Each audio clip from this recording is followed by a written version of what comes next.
Hello student, ইতি ক্লাসরুমে তোমাদের সবাইকে স্বাগত। আজকে তোমাদেরকে দেখাবো চতুর্থ শ্রেণীর প্রথম পর্যায়ক্রমিক মূল্যায়ন 2025 সাল বাংলা বিষয়ে প্রশ্নপত্র সেট নাম্বার 2।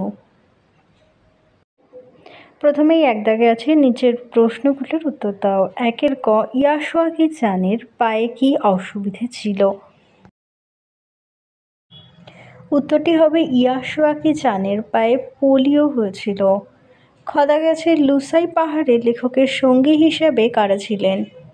উত্তরটি হবে লুসাই পাহাড়ে লেখকের সঙ্গী ছিল বুড়ো লুসাই ও শ্যামলাল। এরপরে আছে অর্থ লেখো।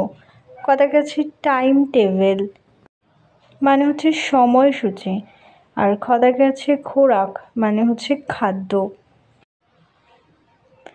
এরপরে দেখো 3 দাগে দিয়েছে বর্ণ বিশ্লেষণ।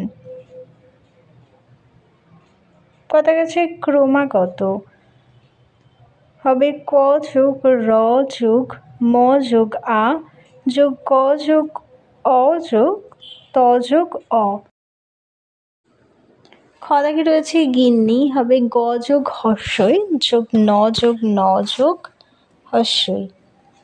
4 দাগে আছে সমার্থক শব্দ। কতে দিয়েছে চাঁদ, হবে শশী ও চন্দ্র। খতে আছে বন, হবে অরণ্য জঙ্গল। চলে যাই বাক্য রচনায়। কতে আছে পাগড়ি, লোকটির মাথা পাগড়ি দিয়ে ঢাকা ছিল। খতে আছে মন্ত্র, মন্ত্র জপ করে সাধনা লাভ করা যায়।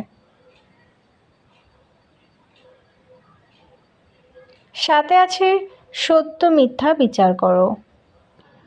কদা গেছে ব একটি ব্যঞ্জনধ্বনি, এটা সত্য, কারণ ব হচ্ছে স্বরধ্বনির সাহায্য নিয়েই উচ্চারিত হয়েছে।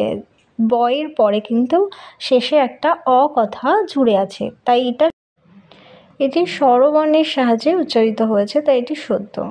খতে আছে হ একটি উষ্ণধ্বনি, এটিও সত্য, কারণ হ তালবাস দন্তাস এগুলো উচ্চারণের সময় শ্বাসবায়ু অধিক পরিমাণে বেরোয়, তাই এগুলোকে উষ্ণধ্বনি বলে। 8 দাগে চলে যায় বিপরীত শব্দ। কতে আছে দূরে, হবে কাছে, আর খতে আছে ভালো, হবে মন্দ। তাহলে তোমাদের 10 নম্বরের সেটটি দেখিয়ে দিলাম। এগুলোই তোমরা বাড়িতে প্র্যাকটিস করো, আশা করি পরীক্ষার ফল খুব ভালো হবে। আজকের মতো এখানেই শেষ করছি, আবারও দেখা হচ্ছে পরবর্তী আরেকটি সেট নিয়ে।